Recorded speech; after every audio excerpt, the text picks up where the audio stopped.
Hello my dear students, এই ভিডিওটি মাধ্যমিক অর্থাৎ ক্লাস 10-এর ছাত্রছাত্রীদের জন্য খুব গুরুত্বপূর্ণ, কারণ এই ভিডিওতে থাকছে গণিত অর্থাৎ ম্যাথামেটিক্স থেকে অবজেক্টিভ প্রশ্নগুলির উত্তর খুব সহজে কীভাবে দেওয়া যায় তার কৌশল। প্রসঙ্গত বলে রাখি, অবজেক্টিভ থেকে 36 নম্বর থাকবে, আর এখানেই অনেক স্টুডেন্ট সমস্যায় পড়ে। তাই আমি কয়েকটি পার্টে অবজেক্টিভ নিয়ে আলোচনা করব। সবগুলি পার্ট ফলো করে প্র্যাকটিস করলে অবজেক্টিভ থেকে 36-এ 36 এবং গণিতে 100-তে 100 পাওয়া খুব সহজ হয়ে যাবে। তাহলে চলে আসি আমি বিষয়বস্তুতে।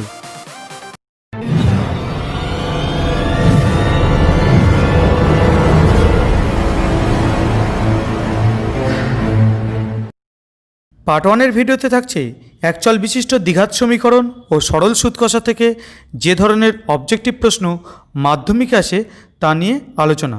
কোশ্চেন নম্বর 1, একটি দ্বিঘাত সমীকরণের বীজের সংখ্যা কত? প্রশ্নটির উত্তরে যাওয়ার আগে কয়েকটা কথা বুঝে নেওয়া দরকার। বীজ হলো চলরাশির মান। কয়েকটা উদাহরণ দিয়ে বিষয়টা সহজ করে বুঝিয়ে দিচ্ছি। এখানে একটা সমীকরণ নেওয়া হলো 2x + 7 = 0। এখানে চলরাশিটি হলো x এর পাওয়ার 1, তার মানে এটা হলো একঘাত সমীকরণ, এবং এখানে x এর একটাই মান পাওয়া যাবে, অর্থাৎ এখানে বীজের সংখ্যা 1। আরও একটা উদাহরণ দিচ্ছি, 3x² - 4x + 12 = 0। এই সমীকরণেও চলরাশি x এবং x এর সবচেয়ে বড় পাওয়ার 2, তাহলে এটা হলো দ্বিঘাত সমীকরণ এবং এখানে x এর দুটো মান পাওয়া যাবে, তাই এক্ষেত্রে বীজের সংখ্যা 2। আরও একটা সমীকরণ নিচ্ছি, 10x³ - 2x² + 3x - 5 = 0। এখানে দেখতে পাচ্ছি চলরাশি x এবং যার সবচেয়ে বড় পাওয়ার 3, তাহলে এটাও ত্রিঘাত সমীকরণ এবং এখানে x এর মান পাওয়া যাবে 3টি, তাই এই সমীকরণের বীজের সংখ্যা হবে 3। তাহলে এটা পরিষ্কার, সমীকরণের ঘাত বা পাওয়ার যত হয় সেই সমীকরণের বীজের সংখ্যাও তত হয়। এখন চলে আসি 1 নম্বর প্রশ্নের উত্তরে। তাহলে একটি দ্বিঘাত সমীকরণের বীজের সংখ্যা হবে 2টি। Question number 2, ax² + bx + c = 0 দ্বিঘাত সমীকরণ হলে 4টি অপশান আছে। Option A b ≠ 0, option B c ≠ 0, option C a ≠ 0, option D কোনোটিই নয়। তাহলে সমীকরণটি হলো ax² + bx + c = 0। এখন x² এর সহগ a, তাহলে a = 0 হলে সমীকরণে x² এর অস্তিত্ব থাকবেই না। সমীকরণটি হয়ে যাবে bx + c = 0, যেখানে x এর পাওয়ার 1, অর্থাৎ সমীকরণটি একঘাত হয়ে যাবে। এখন সমীকরণটিকে দ্বিঘাত হতে হলে অবশ্যই x² এর অস্তিত্ব থাকতে হবে। সেক্ষেত্রে a এর অস্তিত্বও থাকতে হবে, অর্থাৎ a ≠ 0 হতে হবে। সুতরাং এই প্রশ্নের সঠিক উত্তরটি আছে অপশান সিতে, a ≠ 0। কোশ্চেন নম্বর 3, একটি দ্বিঘাত সমীকরণের চলের সর্বোচ্চ ঘাত কত? আগের দুটি প্রশ্নের আলোচনা থেকে এটা নিশ্চয়ই তোমাদের কাছে ক্লিয়ার হয়ে গেছে যে দ্বিঘাত এর দ্বি মানে 2, অর্থাৎ দ্বিঘাত সমীকরণের চলের সর্বোচ্চ ঘাত 2।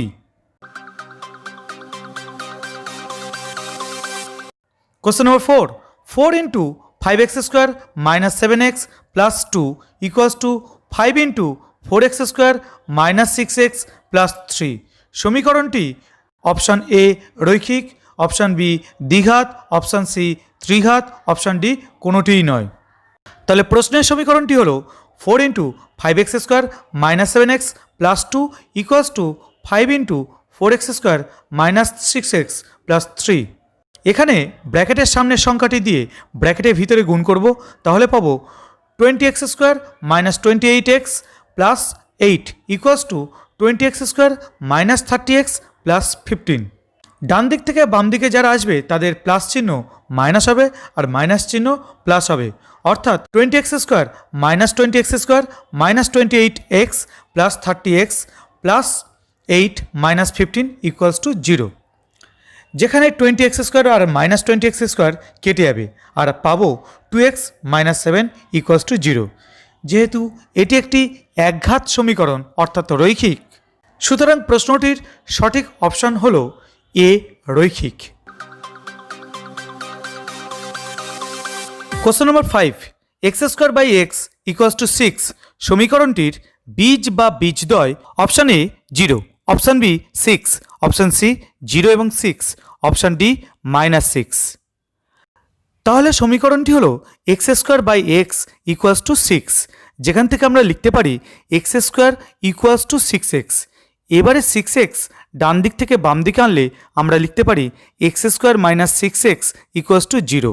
এক্স কমন নিলে ব্র্যাকেটের মধ্যে থাকবে এক্স মাইনাস 6, তাহলে দুটো ফ্যাক্টর বা উৎপাদক পেলাম এক্স এবং এক্স মাইনাস 6, অর্থাৎ হয় এক্স ইকুয়ালস টু 0 নইলে এক্স মাইনাস 6 ইকুয়ালস টু 0। সুতরাং আমরা বলতে পারি একটি বীজ এক্স ইকুয়ালস টু 0, অপর বীজ এক্স ইকুয়ালস টু 6। সুতরাং এই সমীকরণে দুটি বীজ এবং সেগুলি হলো 0 এবং 6, তাহলে সঠিক অপশানটি হলো সি 0 এবং 6। Question number 6, x minus 3 whole square equals to x square minus 6x plus 9, এটি দ্বিঘাত সমীকরণ। বিবৃতিটি সত্য না মিথ্যা? খেয়াল করো, এক্স মাইনাস 3 হোল স্কোয়ারটিকে এ মাইনাস বি হোল স্কোয়ারের ফর্মুলা অনুযায়ী আমরা লিখতে পারি x square minus 2 into x into 3 plus 3 square, অর্থাৎ x square minus 6x plus 9, যেটা ডান দিকের সাথে সমান। সমীকরণ সমাধানের নিয়মে গেলে এক্স স্কোয়ার এবং এক্স যুক্ত পদগুলি প্লাস মাইনাস হয়ে কেটে যাবে, তার মানে এক্সের নির্দিষ্ট মান পাওয়া সম্ভব নয়।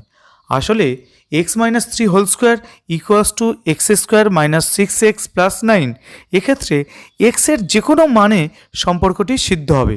তাই এটা আর সমীকরণ বলা চলে না, কারণ সমীকরণ হলে এক্সের নির্দিষ্ট এক বা একাধিক মান থাকবে, কিন্তু যে কোনো বাস্তব মানে সিদ্ধ হবে এমনটা নয়। এই সম্পর্কগুলোকে বলা হয় অভেদ, যা যে কোনো বাস্তব মানে সিদ্ধ হয়। তাহলে বলতে পারি প্রশ্নের বিবৃতিটি মিথ্যা। Question number 7, x square equals two 25 সমীকরণটির একটি মাত্র বীজ 5, বিবৃতিটি সত্য না মিথ্যা? তাহলে সমীকরণটি হলো এক্স স্কোয়ার ইকুয়ালস টু 25, যেখান থেকে আমরা লিখতে পারি x equals to plus minus root over 25। যেহেতু বাম দিকে স্কোয়ার উঠে যাচ্ছে, তাই ডান দিকে স্কোয়ার রুট দিতে হবে। যে কোনো ধনাত্মক সংখ্যার বর্গমূল ধনাত্মক ও ঋণাত্মক উভয়ই হতে পারে, তাই রুটের আগে প্লাস মাইনাস চিহ্ন দিতে হবে, অর্থাৎ x equals to plus minus 5। সুতরাং এক্সের দুটো বীজ 5 এবং -5, তাহলে প্রশ্নের বিবৃতিটি মিথ্যা। কোশ্চেন নম্বর 8, এবারে শূন্যস্থান। যদি a x square plus b x plus c equals to 0 সমীকরণটির এ ইকুয়ালস টু 0 এবং বি নট ইকুয়ালস টু 0 হয়, তবে সমীকরণটি একটি ড্যাশ সমীকরণ। আচ্ছা, যদি এ ইকুয়ালস টু 0 এবং বি নট ইকুয়ালস টু 0 হয়, তবে তো সমীকরণটা হয়ে যাবে b x plus c equals to 0, যা স্পষ্টতই একটা একঘাত সমীকরণ, যাকে রৈখিক সমীকরণ বলে। তাহলে শূন্যস্থানে বসবে রৈখিক। কোশ্চেন নম্বর 9, যদি একটি দ্বিঘাত সমীকরণের দুটি বীজ ই 1 হয়, তাহলে সমীকরণটি হলো ড্যাশ। ওকে, যেহেতু দুটি বীজ 1, তাহলে সমীকরণের দুটো ফ্যাক্টর হওয়া উচিত x-1 এবং x-1, অর্থাৎ সমীকরণটা হতে হবে x-1 whole square equals to 0 বা x square minus 2x plus 1 equals to 0। সুতরাং শূন্যস্থানে এটাই বসবে x square minus 2x plus 1 equals to 0। Question number 10, x square equals two 6x সমীকরণটির বীজদ্বয় ড্যাশ ও ড্যাশ। ওকে, তাহলে সমীকরণটা হলো x square equals two 6x, যা থেকে লিখতে পারি x square minus 6x equals to 0, এবং এক্স কমন নেওয়া হলে লিখতে পারি x into x minus 6 equals to 0, যেখানে দুটো ফ্যাক্টর এক্স এবং x minus 6।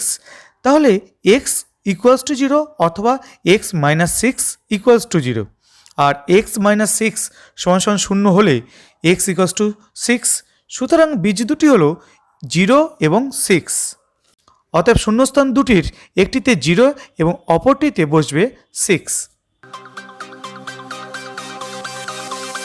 Question number 11, x square plus A x plus 3 equals to 0 সমীকরণের একটি বীজ 1 হলে এ এর মান নির্ণয় করো। তাহলে সমীকরণটি হলো x square plus A x plus 3 equals to 0।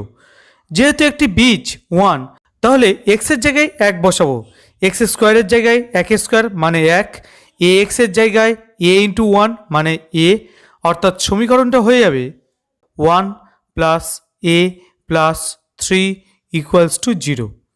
এখান থেকে লিখতে পারি এ ইকুয়ালস টু -1 -3, অর্থাৎ এ ইকুয়ালস টু -4।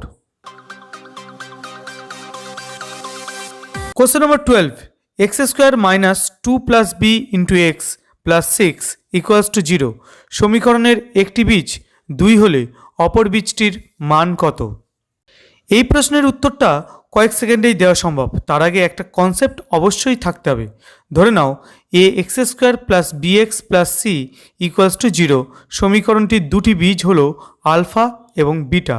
তাহলে বীজ দুটির সমষ্টি সমান আলফা প্লাস বিটা সমান মাইনাস বি বাই এ, অর্থাৎ মাইনাস এক্সের সহগ বাই এক্স স্কোয়ারের সহগ, এবং বীজ দুটির গুণফল সমান আলফা বিটা সমান সি বাই এ, অর্থাৎ ধ্রুবক পদ বাই এক্স স্কোয়ারের সহগ। এবার ফিরে আসি মূল প্রশ্নের উত্তরে। আচ্ছা, প্রশ্নের সমীকরণে ধ্রুবক পদ তো 6 এবং এক্স স্কোয়ারের সহগ 1, অতএব বীজ দুটির গুণফল 6/1 = 6। তাহলে একটি বীজ 2 হলে অপর বীজ অবশ্যই 3 হবে। Question number 13, 2x square plus kx plus 4 equals to 0। সমীকরণের একটি বীজ 2 হলে অপর বীজটির মান কত? কোশ্চেন নম্বর 12 থেকে পেয়েছি বীজ দুটির গুণফল সমান সি বাই এ, অর্থাৎ ধ্রুবক পদ বাই এক্স স্কোয়ারের সহগ। তাহলে প্রদত্ত সমীকরণের বীজ দুটির গুণফল সমান 4/2 সমান 2। সুতরাং একটি বীজ 2 হলে অপর বীজ অবশ্যই 1 হবে। কোশ্চেন নম্বর 14, একটি ভগ্নাংশ ও তার অনন্যকের অন্তর 9/20। সমীকরণটি লেখো। ধরা যাক ভগ্নাংশটি সমান এক্স, তাহলে ভগ্নাংশটির অনন্যক সমান 1/x। এখন প্রশ্নানুযায়ী আমরা বলতে পারি x minus 1/x equals to 9/20। প্রথমটির নিচে কিছু নেই মানে 1 আছে, দ্বিতীয়টির নিচে আছে x, হরের লসাগু তাহলে x। তাহলে লাইনটা হবে x square minus 1/x equals to 9/20। কোনাকুনি গুণ করে আমরা পাবো 20x square minus 20 equals two 9x। এখন 9xকে সমান চিহ্নের বাম দিকে আনলে মাইনাস হয়ে যাবে এবং আমরা পেয়ে যাব সমীকরণটি 20x square minus 9x minus 20 equals to 0। Question number 15, a x square plus b x plus 35 equals to 0। সমীকরণের বীজদ্বয় -5 ও -7 হলে এ এবং বি এর মান নির্ণয় করো। কোশ্চেন নম্বর 12তে ডিসকাশনটা এখানেও কাজে লাগবে। আমরা জানি বীজ দুটির গুণফল ধ্রুবক পদ বাই এক্স স্কোয়ারের সহগ। এখানে হবে 35/a, কিন্তু প্রশ্নে তো বীজ দুটি বলেই দিয়েছে -5 এবং -7। তাহলে শর্তানুসারে 35/a ইকুয়ালস টু -5 ইন্টু -7, অর্থাৎ 35/a ইকুয়ালস টু 35, বা a equals to 35/35 equals to 1। এভাবে খুব সহজেই a এর মান পেয়ে গেলাম। এবারে বীজ দুটির যোগফল সমান -b/a, যেখানে a এর মান পেয়েছি 1, তাহলে আমরা লিখতে পারি -b/1 সমান -b। এবারে প্রশ্নে দেওয়া বীজ দুটিকে যোগের আকারে প্রকাশ করে আমরা লিখতে পারি শর্তানুসারে -b ইকুয়ালস টু -5 প্লাস -7, অর্থাৎ -b ইকুয়ালস টু -12 বা b ইকুয়ালস টু 12। এভাবে b এর মানটাও খুব সহজে পেয়ে গেলাম। Question number 16, x square minus 6x plus 2 equals to 0। সমীকরণের বীজদ্বয়ের সমষ্টি কত? প্রশ্নের সমীকরণটিকে a x square plus b x plus c equals to 0 সমীকরণের সঙ্গে তুলনা করে পাই a equals to 1, b equals to -6, c equals to 2। অর্থাৎ বীজদ্বয়ের সমষ্টি সমান মাইনাস বি বাই এ এর জায়গায় আমরা লিখতে পারি minus of minus six by one সমান 6। Question number 17, x square minus 3x plus k equals to 10 সমীকরণে বীজদ্বয়ের গুণফল -2 হলে কে এর মান কত? তাহলে সমীকরণটি হলো x square minus 3x plus k equals to 10। 10কে সমীকরণের বাম দিকে নিয়ে আসলে লিখতে পারি x square minus 3x plus k minus 10 equals to 0।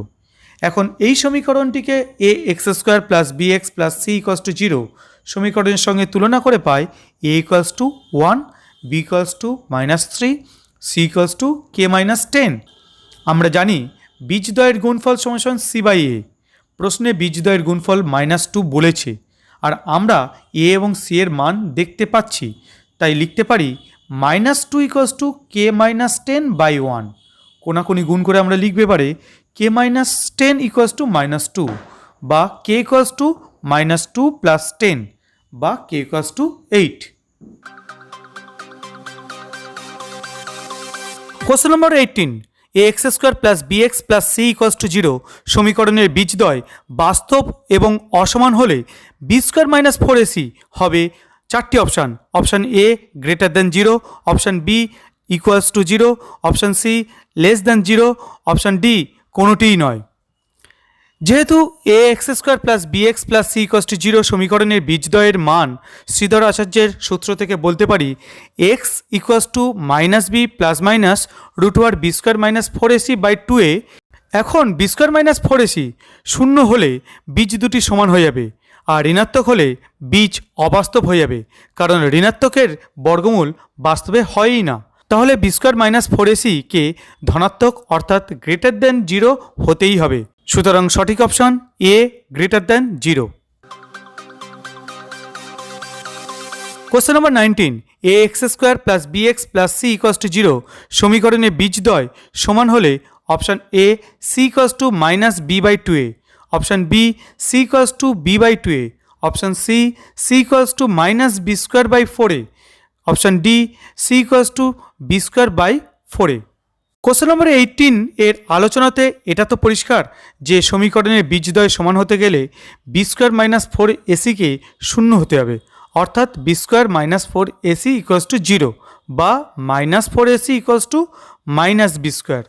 দুদিক থেকে মাইনাস কাটলে থাকে 4ac equals to b square, যেখান থেকে পাই c equals to b square by 4a, অর্থাৎ সঠিক অপশানটি হলো option D c equals to b square by 4a।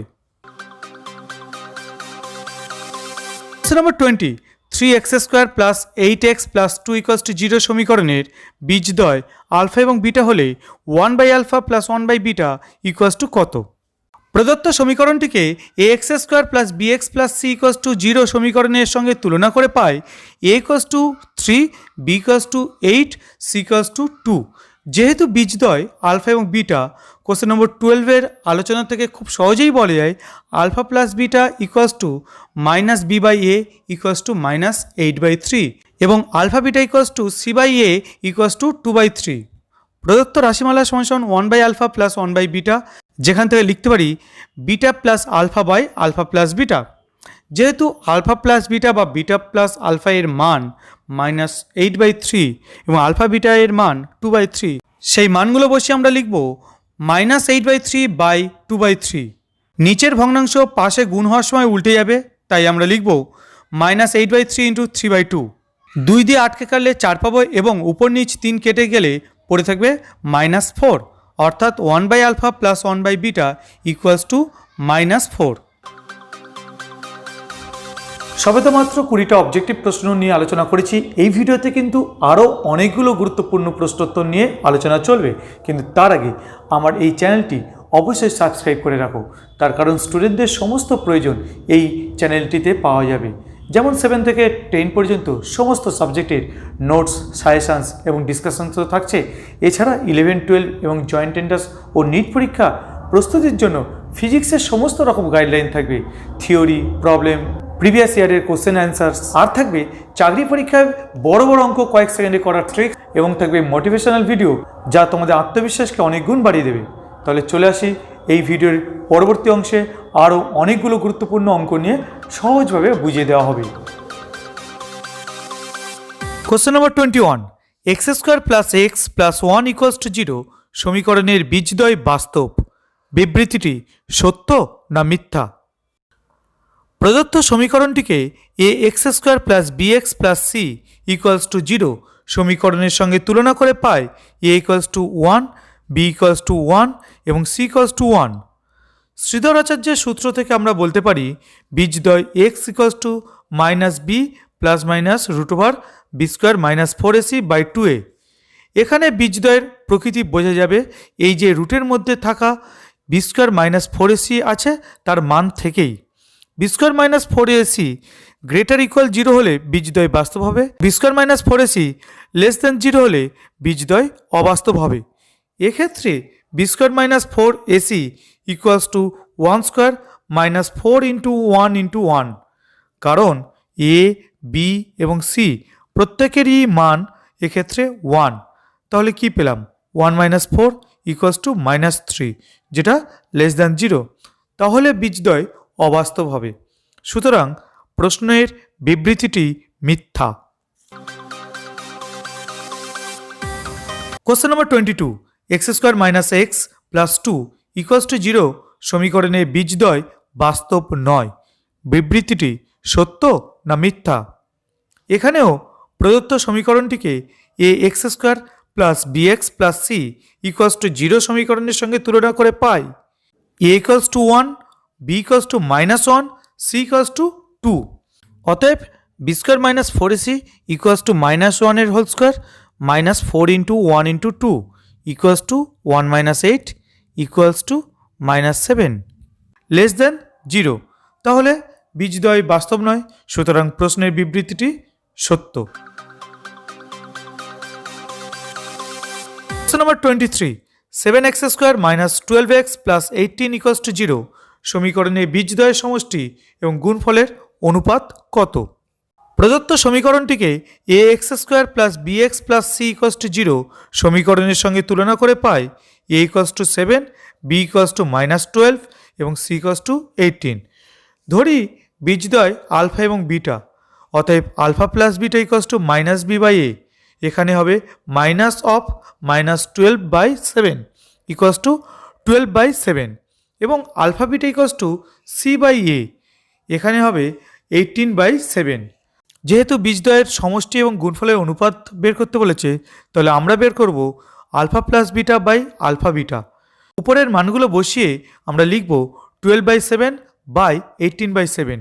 নিচের ভগ্নাংশটা গুণ আকারে যখন পাশে বসবে উল্টে যাবে, ফলে লিখব 12 বাই 7 ইন্টু 7 বাই 18। 7 7 কেটে যাচ্ছে, আর 6 দিয়ে 12কে কাটলে পাবো 2, আর 18কে কাটলে পাবো 3। তাহলে পেলাম বীজদ্বয়ের সমষ্টি ও গুণফলের অনুপাত সমান 2:3। Question number 24, a x square plus b x plus c equals to 0 সমীকরণে বীজদ্বয় পরস্পর অনন্যক হলে সি ইকুয়ালস টু কত? ধরি প্রদত্ত সমীকরণে বীজদ্বয় আলফা এবং 1 বাই আলফা, যেহেতু বীজদ্বয় অনন্যক বলেছে তাই একটা আলফা হলে অন্যটা 1 বাই আলফা ধরব। আমরা জানি বীজদ্বয়ের গুণফল সমান সি বাই এ, তাহলে এক্ষেত্রে বলতে পারি alpha into 1 by alpha equals to c by a. Alpha উপর নিচ কেটে গিয়ে পড়ে থাকবে 1, আমরা লিখব 1 equals to c by a বা এ ইকুয়ালস টু সি। অতএব আমরা পেয়ে গেলাম c equals to a. Question number 25, a x square plus b x plus c equals to 0 সমীকরণে বীজদ্বয় পরস্পর অনন্যক এবং বিপরীত মানে ঋণাত্মক হলে এ প্লাস সি এর মান কত? ধরি প্রদত্ত সমীকরণে বীজদ্বয় আলফা এবং মাইনাস 1 বাই আলফা। অনন্যক বলার কারণে একটাকে আলফা ধরা হয়েছে, তো অন্যটা 1 বাই আলফা, আর বিপরীত বা ঋণাত্মক বলার কারণে একটা প্লাস, যার প্লাস চিহ্ন দেওয়া হয়নি, আর একটার মাইনাস চিহ্ন দেওয়া হয়েছে। জাস্ট আগের অঙ্কে বলেছিলাম বীজদ্বয়ের গুণফল সমান সি বাই এ, এক্ষেত্রে বলতে পারি alpha into minus 1 by alpha equals to c by a. এখানে আলফাগুলো কেটে যাবে, পড়ে থাকবে -1, তাহলে লিখব -1 equals to c by a বা সি ইকুয়ালস টু -a বা a plus c equals to 0। তাহলে পেয়ে গেলাম a plus c equals to 0। Question number 26, একটি দ্বিঘাত সমীকরণের বীজদ্বয়ের সমষ্টি 14 এবং গুণফল 24 হলে দ্বিঘাত সমীকরণটি লেখো। বীজদ্বয়ের সমষ্টি ও গুণফল জানা থাকলে অনায়াসে দ্বিঘাত সমীকরণটি তৈরি করা সম্ভব। সেক্ষেত্রে সূত্রটি হলো এক্স স্কোয়ার মাইনাস বীজদ্বয়ের সমষ্টি ইন্টু এক্স প্লাস বীজদ্বয়ের গুণফল ইকুয়ালস টু 0। তাহলে এক্ষেত্রে লিখব x square minus 14x plus 24 equals to 0। ব্যাস হয়ে গেল। Question number 27, K x square plus 2x plus 3k equals to 0, যেখানে কে নট ইকুয়ালস টু 0। সমীকরণের বীজদ্বয়ের সমষ্টি ও গুণফল সমান হলে কে সমান সমান কত? প্রদত্ত সমীকরণটিকে a x square plus b x plus c equals to 0 সমীকরণের সঙ্গে তুলনা করে পায় a equals to k, b equals to 2 এবং সি ইকুয়ালস টু 3k। তাহলে বীজদ্বয়ের সমষ্টি সমান সমান minus b by a equals to minus 2 by k এবং বীজদ্বয়ের গুণফল সমান সমান c by a equals to 3k by k. উপরে নিচে কে কেটে যাবে আর পাবো 3। প্রশ্নে বলা হয়েছে বীজদ্বয়ের সমষ্টি ও গুণফল সমান। তাহলে প্রশ্ন অনুযায়ী minus 2 by k equals to 3 বা 3k ইকুয়ালস টু মাইনাস 2 বা k equals to minus 2 by 3। Question number 28, x square minus 22x plus 105 equals to 0 সমীকরণের বীজদ্বয় আলফা এবং বিটা হলে alpha minus beta equals to কত? প্রদত্ত সমীকরণকে a x square plus b x plus c equals to 0 সমীকরণের সঙ্গে তুলনা করে পায় a equals to 1, b equals to minus 22 এবং সি ইকুয়ালস টু 105।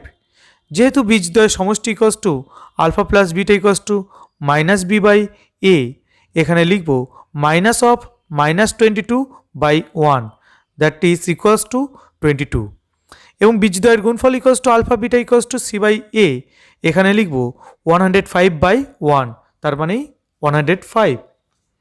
আমরা জানি alpha minus beta whole square equals to alpha plus beta whole square minus 4 alpha beta. এখানে a minus b whole স্কোয়ারের দ্বিতীয় ফর্মুলাটি ব্যবহার করলাম। মানগুলো এবার বসিয়ে পাবো alpha minus beta whole square equals to 22 square minus 4 into 105। 22 square করলে পাবো 484, 4 এবং 105 গুণ করলে পাবো 420। 484 থেকে 420 বিয়োগ করলেই পাবো 64। এটা তো আলফা মাইনাস বিটা হোল স্কোয়ারের মান। তাহলে আলফা মাইনাস বিটা পেতে গেলে আমরা রুট করব, পাবো plus minus root over 64 that is equals to plus minus 8। Number 29, x square minus x equals to k into 2x minus 1 সমীকরণের বীজদ্বয় সমষ্টি 0 হলে কে ইকুয়ালস টু কত? প্রদত্ত সমীকরণটি ছিল x square minus x equals to k into 2x minus 1। সমান চিহ্নের ডান দিকে কে ব্র্যাকেটের ভিতর গুণ হয়ে যাবে আর আমরা লিখব x square minus x equals to 2kx minus k. এবার সবগুলোকে বাম দিকে নিয়ে আসবো এবং আমরা লিখব x square minus x minus 2kx plus k equals to 0। মাঝখানে যে দুটো টার্ম আছে তা থেকে এক্স কমন যায় এবং মাইনাসও কমন নেব আর ব্র্যাকেটের মধ্যে থাকবে 1 প্লাস 2k, অর্থাৎ আমরা লিখব x square minus 1 plus 2k into x plus k equals to 0। এটাকে 1 নম্বর সমীকরণ নামকরণ করা হলো।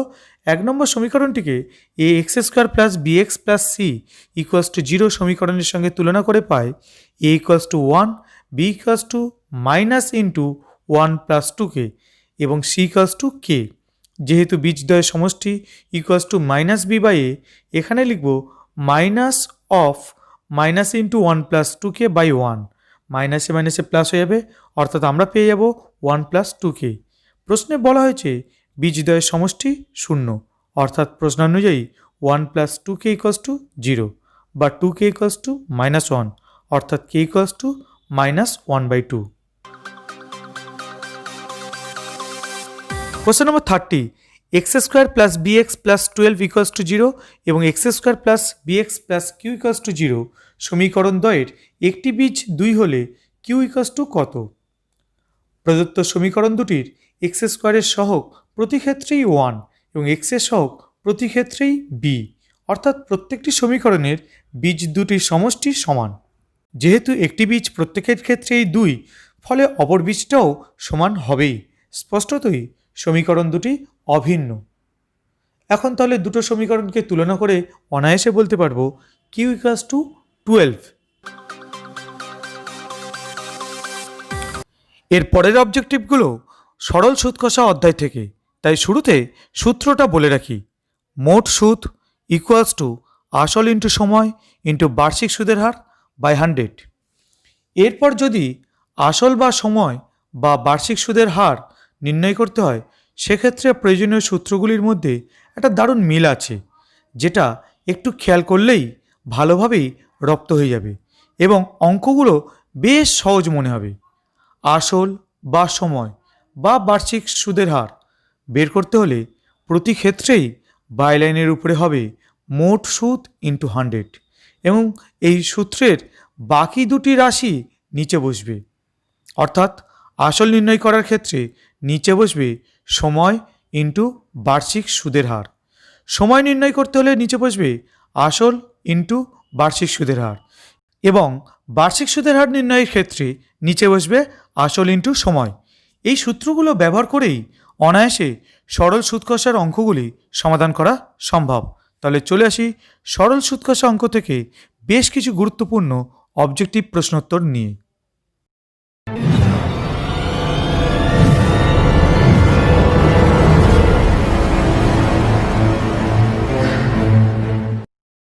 কোশ্চেন নম্বর 31, বার্ষিক R% হার সরল সুদে পি টাকার টি বছরে সুদ আই টাকা হলে অপশান আছে 4টি।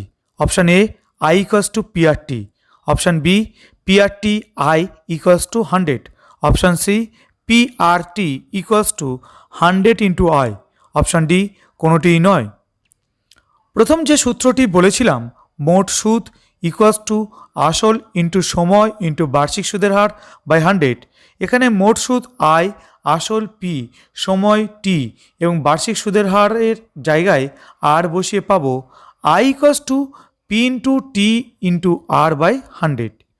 কোনাকুনি গুণ করে পাবো P R T equals to 100 into I, অর্থাৎ সঠিক উত্তরটি হলো option C P R T equals to 100 into I.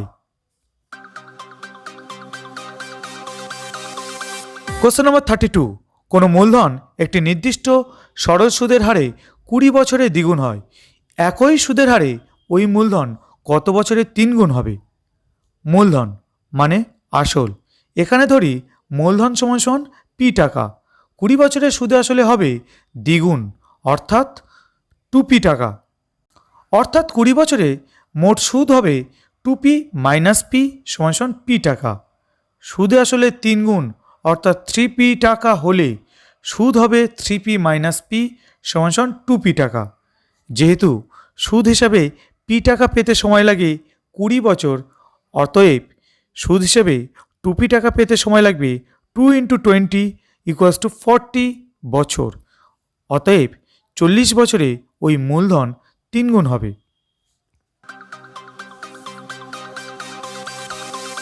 Question নম্বর 33, কোনো মূলধন 10 বছরে দ্বিগুণ হলে বার্ষিক সরল সুদের হার কত? ধরি মূলধন সমান সমান পি টাকা, 10 বছরে সুদে আসলে দ্বিগুণ অর্থাৎ 2p টাকা হবে, অতএব 10 বছরে মোট সুদ সমান সমান 2p মাইনাস পি টাকা সমান সমান পি টাকা, অতএব বার্ষিক সরল সুদের হার সমান সমান মোট সুদ ইন্টু 100 বাই আসল ইন্টু সময়। মোট সুদ পি, আসল ও পি আর সময় 10 বছর, এই মানগুলো বসালে আমরা লিখব P into 100 by P into 10%, চিহ্ন দেব, উপর নিচে পি কাটবে এবং একটা করে শূন্য কাটবে, পড়ে থাকবে 10, অতএব বার্ষিক সুদের হার সমান সমান 10%। কোশ্চেন নম্বর 34, x% বার্ষিক সরল সুদের হারে কোনো মূলধনের x বছরের সুদ x টাকা হলে মূলধনের পরিমাণ কত? মূলধন মানে আসল, আসল বের করার সূত্রটি হলো মোট সুদ ইন্টু 100 বাই সময় ইন্টু বার্ষিক সুদের হার। এখানে মোট সুদ, সময় ও বার্ষিক সুদের হার প্রত্যেকটির মান এক্স, সেগুলি যথাস্থানে বসিয়ে পাবো এক্স ইন্টু 100/x, উপর নিচ একটা করে এক্স কেটে যাবে আর পড়ে থাকবে 100/x, অর্থাৎ মূলধনের পরিমাণ 100/x টাকা। কোশ্চেন নম্বর 35, বার্ষিক 8% সরল সুদের হারে কোনো মূলধনের n বছরের মোট সুদ PNR/25 টাকা হলে মূলধনের পরিমাণ কত? আবার আসল বের করব। সূত্রটা তো আগেই বললাম, মোট সুদ ইন্টু 100/সময় ইন্টু বার্ষিক সুদের হার। প্রশ্নে দেওয়া মানগুলো যথাস্থানে বসিয়ে লিখব PNR/25 into 100/n into r। 25 দিয়ে 100কে কাটলে 4 পাবো, তাহলে পরের ধাপে লিখব 4PNR/nr। উপর নিচের n এবং r কেটে যাবে আর পড়ে থাকবে 4p, অর্থাৎ মূলধনের পরিমাণ 4p টাকা। কোশ্চেন নম্বর 36, যে ব্যক্তি টাকা ধার করেন তাকে অধমর্ণ বলে, বিবৃতিটি সত্য না মিথ্যা? প্রশ্নটির উত্তরে যাবার আগে একটা ইনফরমেশন বলে রাখি, যে ব্যক্তি বা সংগঠন টাকা ধার দেন তাকে উত্তমর্ণ বলে এবং যে ব্যক্তি বা সংগঠন টাকা ধার করেন তাকে অধমর্ণ বলে। এবারে আসি মূল প্রশ্নে। এখানে যে ব্যক্তি টাকা ধার করেন তাকে তো অধমর্ণই বলে, সুতরাং প্রশ্নের বিবৃতিটি সত্য। কোশ্চেন নম্বর 37, আসল ও শতকরা বার্ষিক সরল সুদের হার একই থাকলে মোট সুদ সময়ের সঙ্গে ব্যস্তানুপাতে থাকে, বিবৃতিটি সত্য না মিথ্যা? প্রথম সূত্রটির দিকে লক্ষ্য রাখো, মোট সুদ ইকুয়ালস টু আসল ইন্টু সময় ইন্টু বার্ষিক সুদের হার বাই 100। এখানে আসল ও শতকরা বার্ষিক সরল সুদের হার একই আছে, অর্থাৎ কনস্ট্যান্ট বা ধ্রুবক। 100 সেও তো কনস্ট্যান্ট। সব কনস্ট্যান্টগুলোকে একসাথে কে ধরলে লিখতে পারি মোট সুদ ইকুয়ালস টু কে ইন্টু সময়, বা মোট সুদ সমানুপাতি সময়। সুতরাং মোট সুদ সময়ের সঙ্গে সরল সমানুপাতে আছে, কিন্তু প্রশ্নের বিবৃতিতে ব্যস্ত সমানুপাতের কথা বলা হয়েছে, অর্থাৎ প্রশ্নের বিবৃতিটি মিথ্যা। কোশ্চেন নম্বর 38, শূন্যস্থান পূরণ করো। যে ব্যক্তি টাকা ধার দেন তাকে ড্যাশ বলে। কোশ্চেন নম্বর 36-এর আলোচনাতেই বলেছিলাম, যে ব্যক্তি বা সংগঠন টাকা ধার দেন তাকে উত্তমর্ণ বলে, সুতরাং এখানে শূন্যস্থানে বসবে উত্তমর্ণ। কোশ্চেন নম্বর 39, বার্ষিক r/2% সরল সুদের হারে 2p টাকার টি বছরের সুদ আসল কত টাকা হবে? প্রথমে মোট সুদ বের করব। তার সূত্র আসল ইন্টু সময় ইন্টু বার্ষিক সুদের হার বাই 100। প্রশ্ন থেকে মানগুলো যথাস্থানে বসিয়ে লিখব 2p into T into r/2/100। 2 কেটে যাবে এবং পড়ে থাকবে PTR/100। এটা তো কেবল সুদ, তাহলে সুদে আসলে মোট হবে 2p প্লাস PTR/100 টাকা।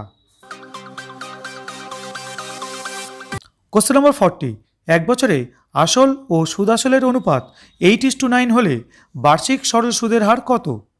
প্রশ্নে যেহেতু আসল এবং সুদ আসলের অনুপাত 8:9 বলে দিয়েছে, আমরা শুরুতেই লিখব ধরি আসল সমান 8x টাকা এবং সুদ আসল সমান 9x টাকা, তাহলে মোট সুদ সমান 9x minus 8x equals to x টাকা। অতএব বার্ষিক সরল সুদের হার সমান মোট সুদ ইন্টু 100 বাই আসল ইন্টু সময়। মানগুলি যথাস্থানে বসাবো এবং লিখব x ইন্টু 100/8x ইন্টু 1। প্রশ্নে সময়টা 1 বছর বলেছে, তাই সময়ের জায়গায় 1 বসানো হয়েছে। যাক, x এখানে কেটে যাবে এবং 4 দিয়ে 100কে কাটলে পাবো 25, 8কে কাটলে পাবো 2। পড়ে থাকলো 25/2%, অর্থাৎ 12.5%, অর্থাৎ বার্ষিক সরল সুদের হার 12.5%। কোশ্চেন নম্বর 41, কোনো মূলধন বার্ষিক 6.14% সরল সুদের হারে কত বছরে দ্বিগুণ হবে? বার্ষিক সুদের হার 6.14%, সেটাকে মিশ্র ভগ্নাংশ থেকে অপ্রকৃত ভগ্নাংশে নিয়ে আসতে হবে। 4 ছক 24 আর উপরের 1 যোগ করলে 25 হয়, আর নিচের 4 যেমন আছে তেমনই বসাবে, অর্থাৎ পেয়ে যাব 25/4%। ধরি মূলধন সমান সমান পি টাকা, সুদে আসলে দ্বিগুণ অর্থাৎ 2p টাকা।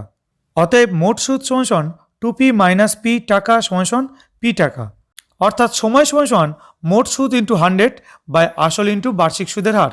মোট সুদের জায়গায় পি, আসলের জায়গায়ও পি এবং বার্ষিক সুদের হারের জায়গায় 25/4 বসালে আমরা লিখব P into 100 by P into 25/4। P কেটে যাবে, নিচের ভগ্নাংশ পাশে গুণ আকারে লিখলে উল্টে যাবে এবং লিখব 100 ইন্টু 4/25। 25 দিয়ে 100কে কাটলে আমরা পাবো 4, 4 এবং 4 গুণ করলে পাবো 16। অতএব 16 বছরে যে কোনো মূলধন দ্বিগুণ হবে। কোশ্চেন নম্বর 42, বার্ষিক সরল সুদের হার 4% থেকে 3.14% হওয়ায় অমলবাবুর বার্ষিক আয় 60 টাকা কম হয়। অমলবাবুর মূলধন কত? এই অঙ্কটা ত্রৈরাশিক নিয়মে করব। এক্ষেত্রে রাশি দুটোর নাম আসল এবং সুদের হ্রাস, দুটোরই ব্র্যাকেটে তাদের একক টাকা লিখব। বার্ষিক সরল সুদের হার 4% থেকে 3.34% হয়েছে, অর্থাৎ আসল 100 টাকা হলে আগের হারে সুদ হতো 4 টাকা, আর নতুন হারে সুদ হবে 3.34 টাকা। সুতরাং আসল 100 টাকার জন্য সুদের হ্রাস হচ্ছে 4 বিয়োগ 3.34। 3.34 অপ্রকৃত ভগ্নাংশে নিয়ে আসলে হবে 15/4। সেই নিচের 4 সামনের 4-এর সাথে গুণ করলে 4 4 16 থেকে বিয়োগ যাবে 15, থাকবে 1, আর নিচের 4-এর জায়গায় 4 চলে আসবে, অর্থাৎ এখানে আমরা পেয়ে যাচ্ছি 1/4। সুতরাং বলা যেতে পারে 100 টাকা আসলের ক্ষেত্রে সুদের হ্রাস হয়ে যাচ্ছে 1/4 টাকা। মূল প্রশ্নে দেখা যাচ্ছে বার্ষিক আয় 60 টাকা কমে যাচ্ছে, তাহলে সুদের হ্রাসের ঘরে লিখব 60, আর আসলটাই আমাদের কোশ্চেন মার্ক চলে আসবে।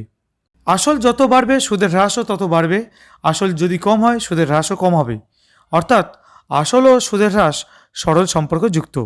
ত্রৈরাশিক নিয়মেই এবার আমরা আসলটা বের করব। অতএব আসল সমান সমান 100 ইন্টু 60/1/4 টাকা। এক্ষেত্রে নিয়মটি হলো জিজ্ঞাসা চিহ্নর উপরের সংখ্যাটি আগে বসানো, তাই 100 এখানে আগে বসেছে, এবং সরল সম্পর্ক হলে পাশের রাশিটা উল্টে বসানো, অর্থাৎ নিচের 60টা উপরে যাবে, উপরের 1/4টা নিচে আসবে, সেভাবেই এখানে বসানো হয়েছে।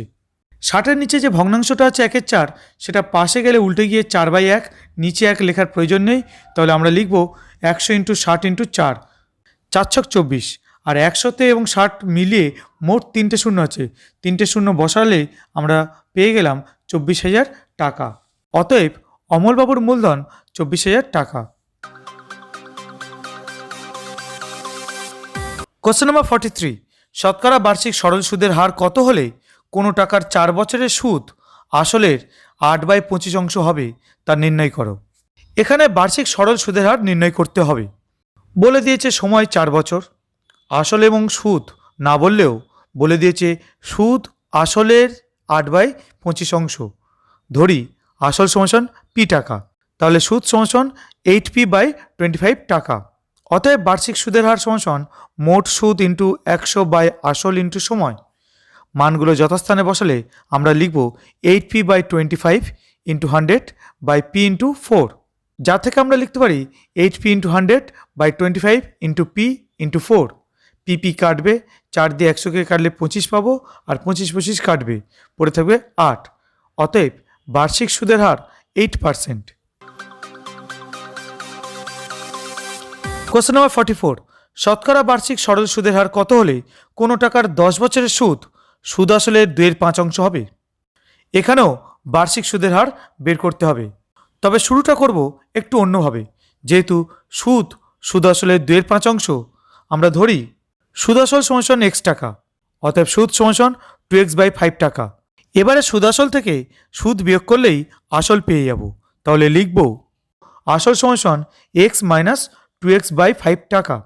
5 সামনের এক্সের সাথে গুণ করলে আমরা পাবো 5x, তার থেকে 2x বিয়োগ করলে থাকবে 3x, আর নিচে যেমন 5 আছে সেটাই থাকবে, তাহলে লিখব 3x/5 টাকা।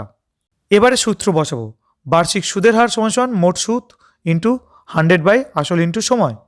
মানগুলো যথাস্থানে বসালে পাবো 2x/5 ইন্টু 100/3x/5 ইন্টু 10%। কাটাকুটি করার জন্য একটু সহজভাবে সাজিয়ে নেব, আর লিখব 2x into 100 into 5 by 5 into 3x into 10। 100 শেষের শূন্যটা নিচের 10-এর শূন্যর সাথে কাটাকুটি হবে, এক্স এক্স কাটাকুটি হবে এবং উপরে নিচে 5ও কেটে যাবে। পড়ে থাকলে উপরে 2 ইন্টু 10 এবং নিচে 3।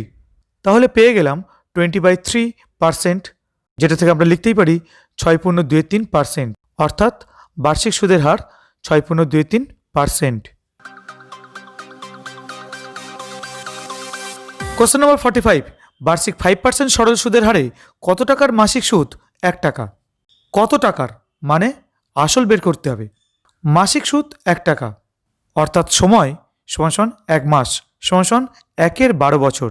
যেহেতু 12 মাসে 1 বছর হয়, তাই 1 মাস সমান সমান 1/12 বছর লেখা যায়। অতএব আসল ইকুয়ালস টু মোট সুদ ইন্টু 100 বাই সময় ইন্টু বার্ষিক সুদের হার।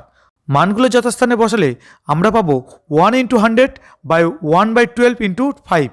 নিচের ভগ্নাংশটা উপরে উঠলে উল্টে যাবে এবং আমরা লিখব 1 ইন্টু 100 ইন্টু 12 বাই 1 ইন্টু 5। 5 দিয়ে 100কে কাটলে পাবো 20, আর 20 আর 12 গুণ করলে আমরা পাবো 240, অর্থাৎ নির্ণয় আসল সমান সমান 240 টাকা। কোশ্চেন নম্বর 46, দুই বন্ধু একসঙ্গে একটি ছোট ব্যবসা চালাবার জন্য বার্ষিক 12% সরল সুদের হারে একটি ব্যাংক থেকে 15,000 টাকা ধার নিলেন। 4 বছর পরে ওই টাকার জন্য তাদের কত টাকা সুদ দিতে হবে? এখানে মোট সুদ বের করতে হবে। সূত্র মোট সুদ সমান সমান আসল ইন্টু সময় ইন্টু বার্ষিক সুদের হার বাই 100। এখানে বার্ষিক সুদের হার 12%, আসল 15,000 টাকা এবং সময় 4 বছর বলে দিয়েছে। সূত্রে মানগুলো বসালেই খুব সহজেই উত্তর বেরিয়ে আসবে। আমরা লিখব 15,000 ইন্টু 4 ইন্টু 12 বাই 100। 15,000-এর শেষ দুটো শূন্য 100 দুটো শূন্যর সাথে কাটাকুটি হয়ে চলে যাবে। পড়ে থাকছে 150 ইন্টু 4 ইন্টু 12, যাদের গুণফল 7,200। অতএব 4 বছর পরে ওই টাকার জন্য তাদের 7,200 টাকা সুদ দিতে হবে। কোশ্চেন নম্বর 47, 2005 সালের 1 জানুয়ারি থেকে 27 মে পর্যন্ত বার্ষিক 6% সরল সুদের হারে 2,000 টাকার সুদ কত হবে? এখানেও সুদ নির্ণয় করতে হবে। 2005 সাল, যেটি লিপ ইয়ার নয়, অর্থাৎ ফেব্রুয়ারি মাস 28 দিনে হবে। তাহলে 2005 সালের 1 জানুয়ারি থেকে 27 মে পর্যন্ত সময় সমান সমান 31 plus 28 plus 31 plus 30 plus 27 minus 1 দিন। তার কারণ জানুয়ারি মাস 31 দিনে, ফেব্রুয়ারি মাস 28 দিনে, মার্চ মাস 31 দিনে, এপ্রিল মাস 30 দিনে, আর মে মাসের 27 তারিখ পর্যন্ত বলেছে, তাই 27 দিন নেওয়া হলো। এবং শুরু ও শেষ দিনের মধ্যে থেকে একদিন বিয়োগ দিতে হবে, সেই কারণে -1 দিন। সংখ্যাগুলো যোগ করে এক বিয়োগ করলে আমরা পাবো 146 দিন। যেহেতু 365 দিনে 1 বছর হয়, তাই যে কোনো দিনকে বছরে আনতে গেলে 365 দিয়ে ভাগ করতে হয়। এক্ষেত্রে 146/365 বছর।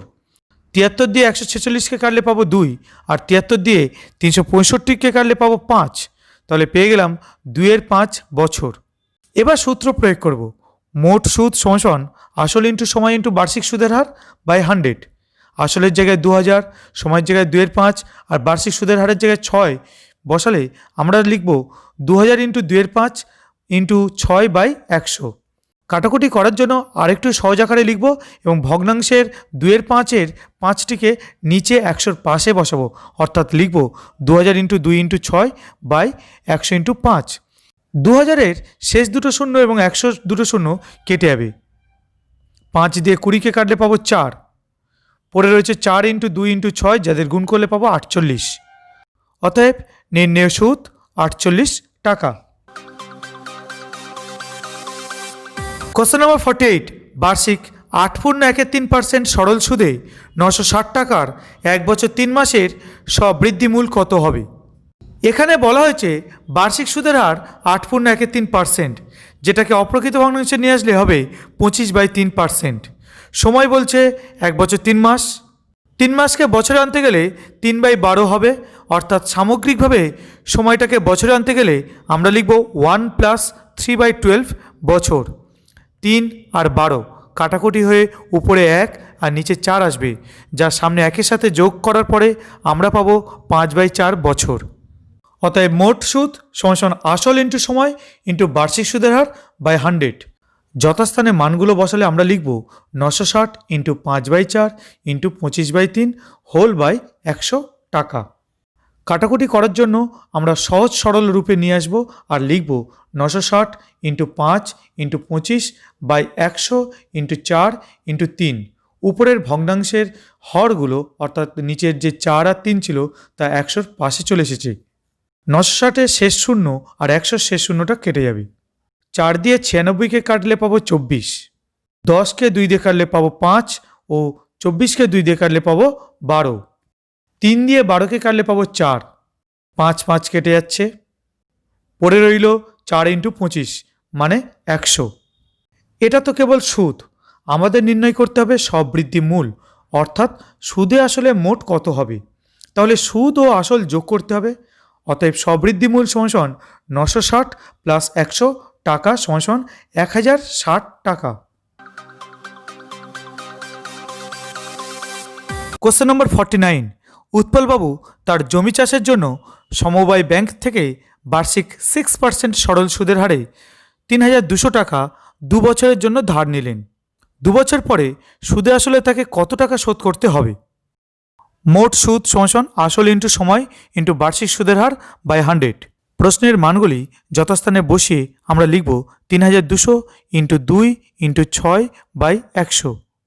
3200 শেষ দুটো শূন্য নিচের 100 শেষ দুটো শূন্যের সঙ্গে কাটাকুটি হয়ে যাবে। পড়ে থাকছে 32 ইন্টু 2 ইন্টু 6, যাদেরকে গুণ করলে আমরা পাবো 384।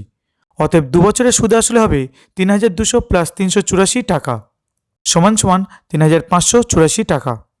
অতএব 2 বছর পরে সুদে আসলে তাকে 3584 টাকা শোধ করতে হবে।